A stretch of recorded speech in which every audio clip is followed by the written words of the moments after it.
Imaginez un instant que notre monde, celui que vous touchez, celui que vous voyez, celui que vous croyez connaître, ne soit qu'un mirage.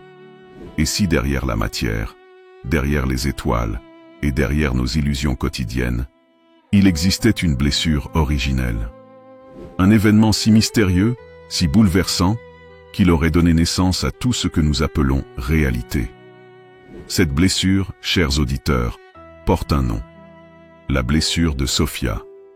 Sophia, l'archétype de la sagesse divine, la figure lumineuse qui, par un acte d'amour et d'imprudence, aurait déchiré le tissu parfait de l'éternité.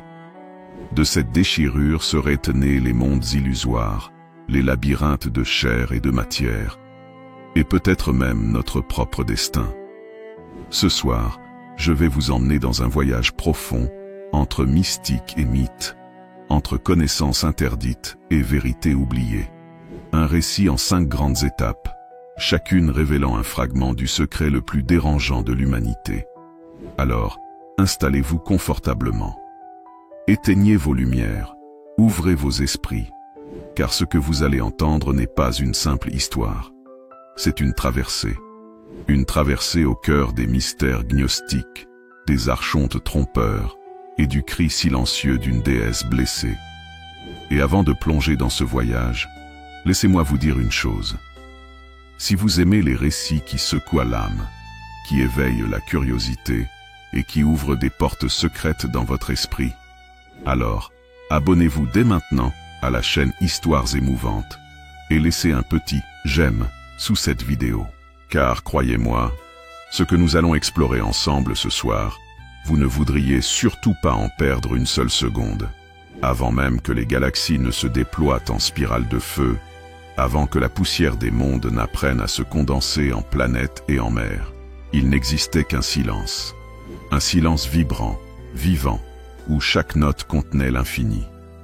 Les gnostiques de l'Antiquité appelaient cet espace primordial le plérôme, la plénitude. Là, aucune séparation, aucune douleur, aucune ombre. Seulement la lumière incréée, pure, infinie, respirant en elle-même. Dans cette mer immuable vivaient les éons, des émanations de la source, des êtres faits de pure conscience. Parmi eux, Sophia. Son nom signifie sagesse. Et pourtant, ce mot terrestre est trop faible pour contenir sa grandeur. Elle était à la fois chant et vision, désir et compréhension. Sa présence résonnait comme une note parfaite dans l'accord éternel.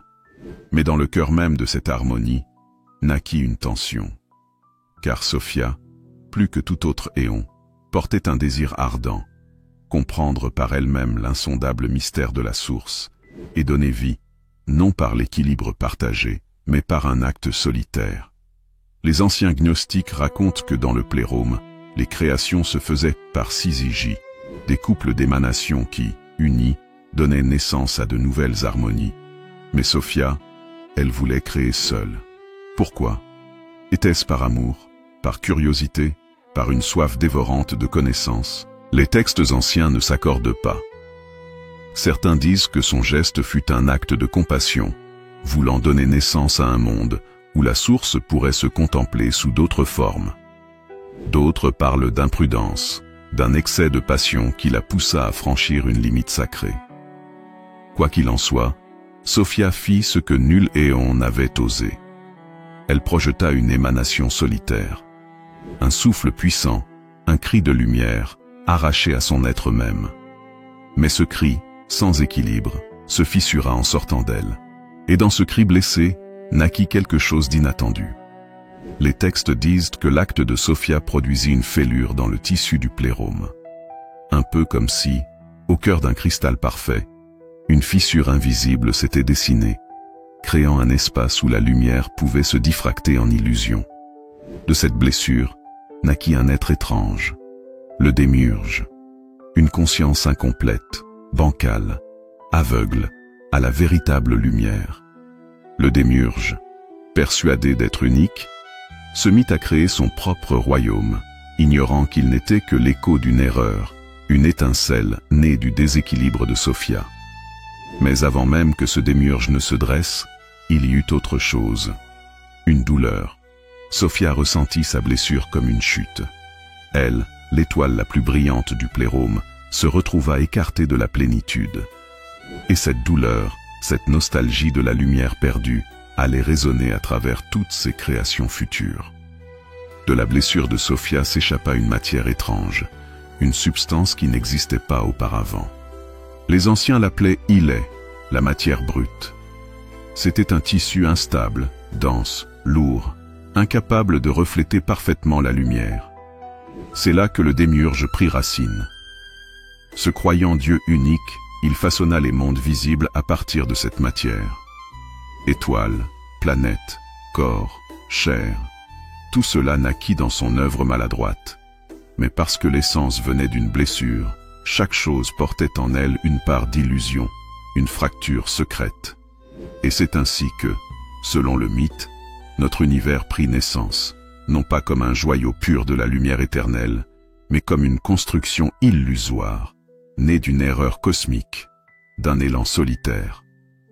Pourtant, même dans cette chute, Sophia laissa un don, car au plus profond de la matière, elle déposa une étincelle, un fragment de son essence, prisonnier des corps et des mondes illusoires, mais vibrant de nostalgie pour la lumière véritable.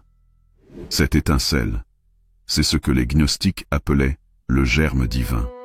C'est en nous, en vous, en chacun de nous, un souvenir endormi de notre origine.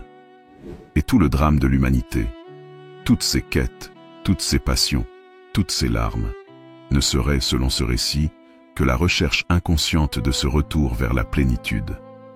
Lorsque Sophia projeta seule son émanation, son cri solitaire engendra une créature étrange, le démiurge. Son nom, en grec ancien, signifie artisan, fabricant.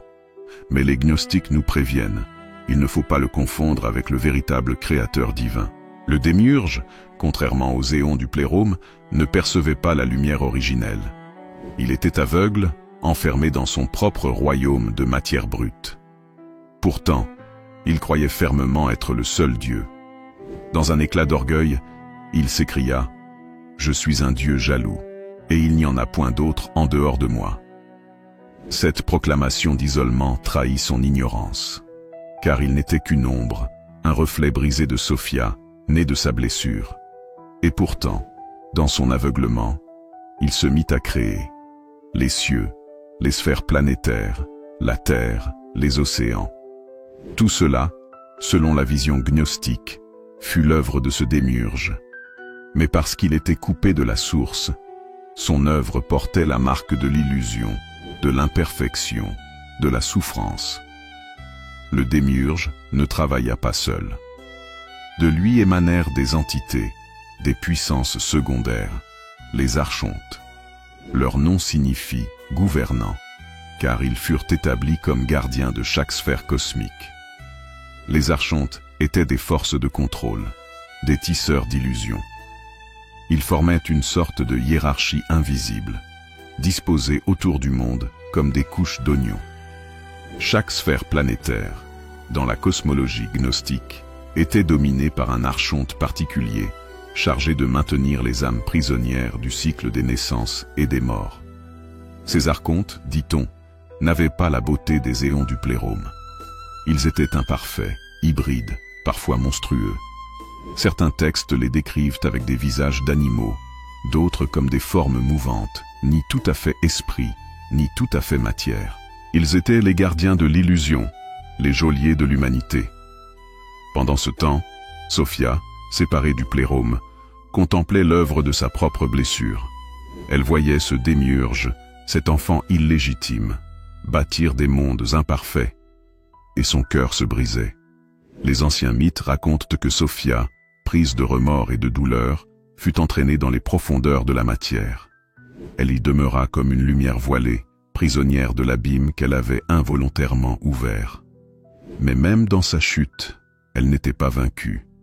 Sophia pleurait, mais ses larmes étaient des semences de lumière. Elles s'infiltrèrent dans la création du démiurge, comme des étincelles cachées, rappelant aux âmes perdues qu'elles venaient d'un autre monde. C'est ici que le mythe prend une dimension bouleversante. Selon les gnostiques, Nous vivons dans un monde illusoire. Un monde qui ressemble à un labyrinthe, soigneusement tissé par le démiurge et ses archontes. Chaque élément de notre réalité, le temps, la chair, la mort, même les lois de la nature, serait une construction visant à nous maintenir endormis. Les archontes manipulent nos désirs, nos peurs, nos passions, pour que nous restions attachés à la matière. Pourtant, à l'intérieur de chacun de nous, brûle encore une étincelle de Sophia. C'est ce souvenir secret, cette intuition intime que quelque chose ne tourne pas rond dans ce monde. C'est cette nostalgie inexpliquée pour une lumière que nous n'avons jamais vue, mais que nous portons en nous. Ainsi se dessine le grand drame cosmique. D'un côté, le démiurge et ses archontes, rois de l'illusion, cherchant à garder les âmes prisonnières. De l'autre, Sophia, blessée mais aimante, qui cherche à réveiller en nous le souvenir du plérôme. Et l'humanité se trouve au milieu de ce conflit. Nous marchons dans un monde de chair et de mensonges, mais à l'intérieur, une voix silencieuse nous appelle. C'est la voix de Sophia qui murmure « Réveillez-vous, vous n'êtes pas de ce monde, vous venez de la lumière ». Lorsque le démiurge acheva son monde imparfait, il voulut créer une créature à son image, mais il n'avait pas en lui la lumière véritable. Alors il modela l'homme avec la matière brute, avec cette substance lourde, obscure, imparfaite. Le corps fut façonné, mais il restait sans vie. Le démiurge tenta d'y insuffler son souffle, mais rien ne se produisit. Et c'est là qu'intervint Sophia. Elle, prisonnière dans l'abîme de la matière, voyant cette créature inerte, eut un élan de compassion. Elle glissa secrètement dans l'homme une étincelle de sa propre essence. Alors le corps s'anima. Les yeux s'ouvrirent. L'homme se leva. Ce fut le premier être humain, pas seulement une créature du démiurge, mais aussi le porteur d'une parcelle de Sophia, un mélange de chair illusoire et de lumière divine. Quand le démiurge vit cela, il fut saisi de jalousie et de rage, car il comprit que l'homme possédait quelque chose que lui-même n'avait pas, une étincelle de lumière qu'il ne pouvait comprendre. Alors il jura de maintenir cette créature sous son joug. Il convoqua les archontes et leur dit « Enfermez l'homme dans l'oubli, qu'il oublie son origine, qu'il croie que je suis son unique Dieu. » Et ainsi commença la grande guerre invisible, le démiurge cherchant à faire oublier aux humains leur véritable origine, Sophia tentant de leur rappeler en secret qu'ils ne sont pas de ce monde. Comment les archontes maintinrent-ils l'humanité prisonnière? Pas avec des chaînes de fer, mais avec des chaînes plus subtiles, le temps, qui nous fait croire à une succession inévitable de naissances et de morts, le désir, qui nous lie à la matière par la faim, la peur, la passion, l'envie, l'ignorance, qui nous fait confondre l'illusion avec la réalité. Chaque archonte, selon les textes gnostiques, règne sur une sphère spécifique, et chacun projette dans l'esprit humain une illusion particulière. Ainsi, l'homme est enfermé dans un labyrinthe où il croit que sa prison est la seule réalité. Et pourtant, quelque chose en lui résiste. Ce souvenir lointain, cette intuition secrète, ce sentiment que quelque chose ne va pas. C'est la voix de Sophia, l'étincelle qui brûle en nous malgré tout. Au fil du temps, certains humains commencèrent à pressentir la vérité. Ils se mirent à chercher au-delà du visible, à questionner les dogmes du démiurge. Ces chercheurs furent souvent persécutés, ridiculisés ou réduits au silence. Mais leurs témoignages survécurent sous forme de mythes, de légendes, de textes sacrés codés. Les gnostiques eux-mêmes affirmaient que chaque grande tradition spirituelle, même déformée, portait des fragments de la vérité. L'histoire de la chute, la nostalgie du paradis perdu, l'appel d'un royaume invisible. Sophia, disent-ils, murmure à travers les rêves, les intuitions, les éclairs de lucidité. Chaque fois qu'un être humain ose se demander « Et si tout cela n'était qu'un voile ?» Alors la blessure de Sophia s'ouvre un peu, et la lumière filtre à travers les fissures. Ainsi, l'homme est pris dans un paradoxe bouleversant. D'un côté, il est fait de matière, prisonnier du monde illusoire des archontes. De l'autre, il porte en lui une étincelle d'éternité, un fragment du plérôme. C'est pourquoi nous ressentons à la fois une attirance pour les plaisirs terrestres et une insatisfaction profonde, une nostalgie inexplicable. C'est pourquoi même au milieu des richesses, des gloires et des passions, l'âme humaine soupire pour autre chose. Selon la tradition gnostique, ce quelque chose n'est pas de ce monde. C'est le souvenir du royaume perdu, le plérôme, la lumière que nous avons oubliée. Pendant des millénaires, l'humanité erra dans les labyrinthes du démiurge. Les peuples construisirent des temples, adorèrent des dieux de pierre, se prosternèrent devant des rois cruels qui se proclamaient fils du ciel. Mais derrière ces masques, les gnostiques voyaient toujours l'ombre du démiurge et de ses archontes, cachés sous les noms de divinités, gouvernants et puissances terrestres. Pourtant, dans les ténèbres de ce monde, Sophia n'avait jamais cessé de parler. Pas à haute voix, mais à travers des signes. Un rêve étrange, une vision fugitive, une nostalgie inexpliquée. Chaque fois qu'une âme levait les yeux vers les étoiles et murmurait « D'où venons-nous vraiment ?» C'était Sophia qui soufflait sur les braises. Les sages, les prophètes, les mystiques, tous ceux qui remettaient en cause la réalité apparente, furent considérés comme dangereux. Mais en vérité, ils n'étaient que des messagers de Sophia, rappelant à l'humanité qu'elle portait en elle une origine plus haute. Au fil des âges, Sophia envoya des guides, des hommes et des femmes éveillés, porteurs de la mémoire du plérôme. Certains furent appelés prophètes, d'autres sages, d'autres encore mystiques ou hérétiques. Mais ils avaient tous un point commun.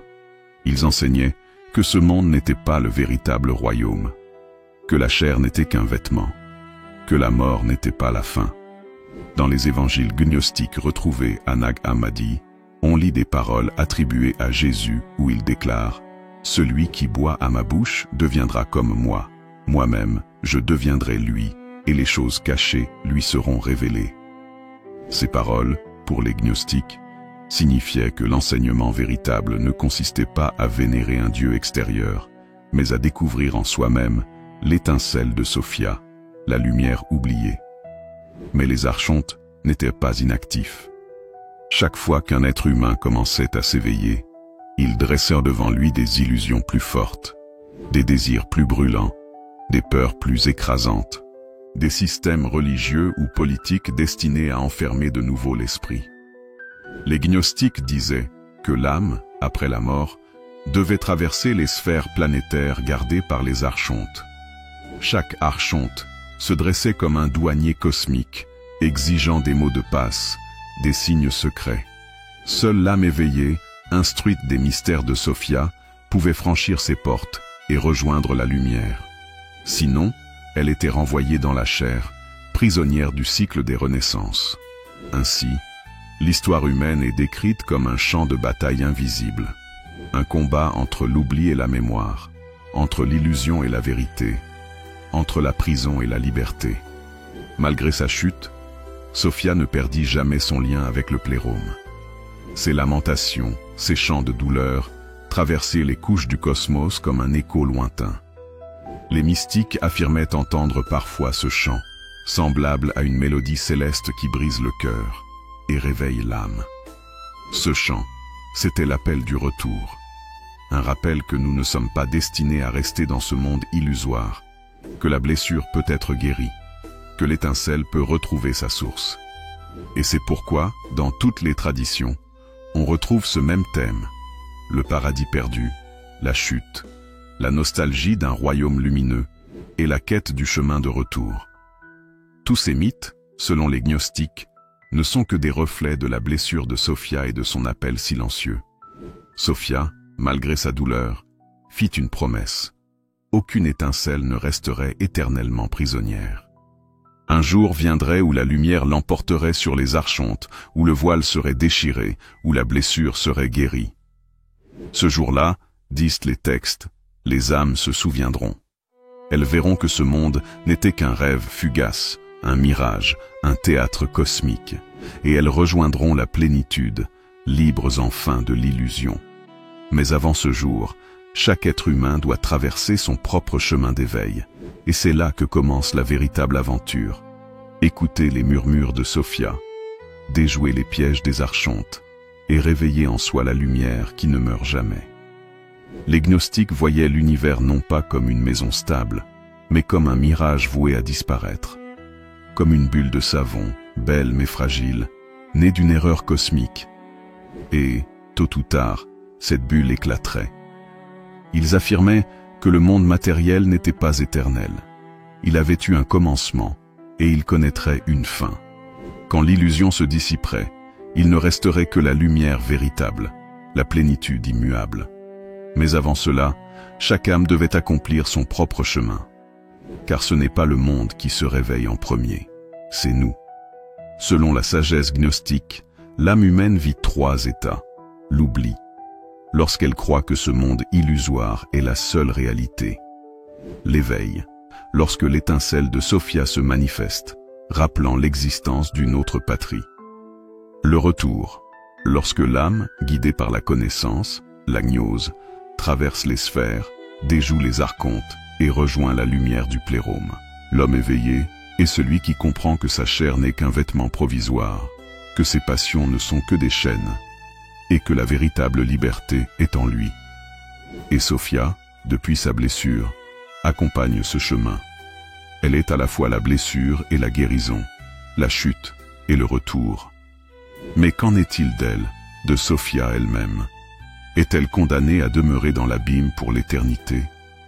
Les gnostiques disaient non, car à travers chaque âme qui s'éveille, Sophia elle aussi se libère. Chaque fois qu'un être humain retrouve la lumière, c'est une parcelle de Sophia qui se guérit. Chaque éveil humain est comme une couture posée sur sa blessure cosmique. Ainsi, l'histoire humaine n'est pas seulement la nôtre, c'est aussi celle de Sophia. Elle souffre avec nous, elle tombe avec nous, et elle se relève avec nous. Un jour viendra, disent les textes, où toutes les étincelles seront rassemblées. Les illusions tomberont comme un voile qu'on arrache. Le démiurge et ses archontes, privés de leur pouvoir, disparaîtront comme des ombres au lever du soleil. Alors Sophia, réconciliée, remontera vers le plérôme. Sa blessure deviendra sa gloire, car de son erreur naîtra une connaissance nouvelle. La lumière saura désormais ce que c'est que d'être séparé, blessé, oublié et retrouvé. Et dans cette réconciliation, l'humanité tout entière participera, non comme une foule anonyme, mais comme une constellation d'âmes uniques, chacune portant son étincelle, chacune retrouvant sa place dans la grande symphonie. Que nous enseigne cette légende? Que ce monde n'est peut-être pas aussi solide que nous le croyons. Que derrière nos souffrances, nos désirs, nos illusions, il existe une voie plus profonde, celle de Sophia, qui nous appelle à nous souvenir.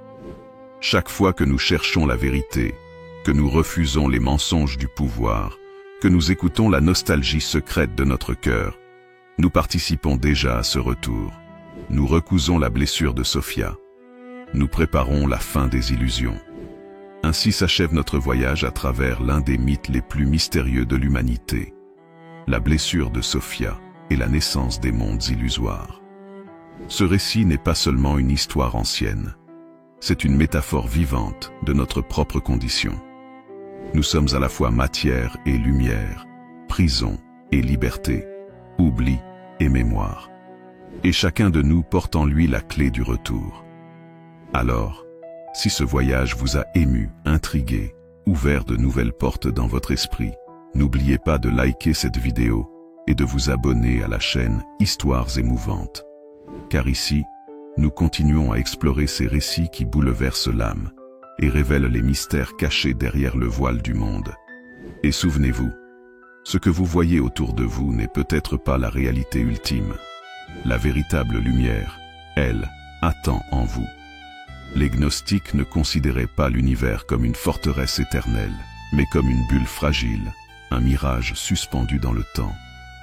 Un rêve, né d'un élan imparfait, destiné à se dissiper comme la brume au matin. Ce monde, disent-ils, n'est qu'une scène provisoire. Ces étoiles, ces montagnes, ces cités, tout cela n'est qu'un théâtre éphémère bâti par le démiurge. Et tôt ou tard, le rideau tombera. Mais avant que l'illusion ne s'effondre, chaque âme doit s'éveiller par elle-même. Le retour ne commence pas par l'univers, il commence par l'homme. Les gnostiques décrivaient le destin de l'âme comme un voyage en 3 étapes. L'oubli. L'âme, plongée dans la matière, croit que ce monde est la seule réalité.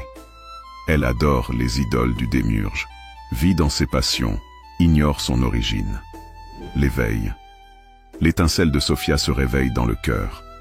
L'homme commence à douter, à chercher, à sentir la nostalgie d'une patrie invisible. Le retour. Par la gnose, la connaissance intérieure, l'âme apprend à traverser les sphères, à déjouer les illusions des archontes et à retrouver la lumière du plérôme.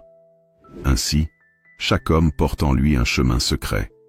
Quitter l'oubli, écouter l'appel de Sophia et retourner à sa source. Mais Sophia, la blessée, que devient-elle?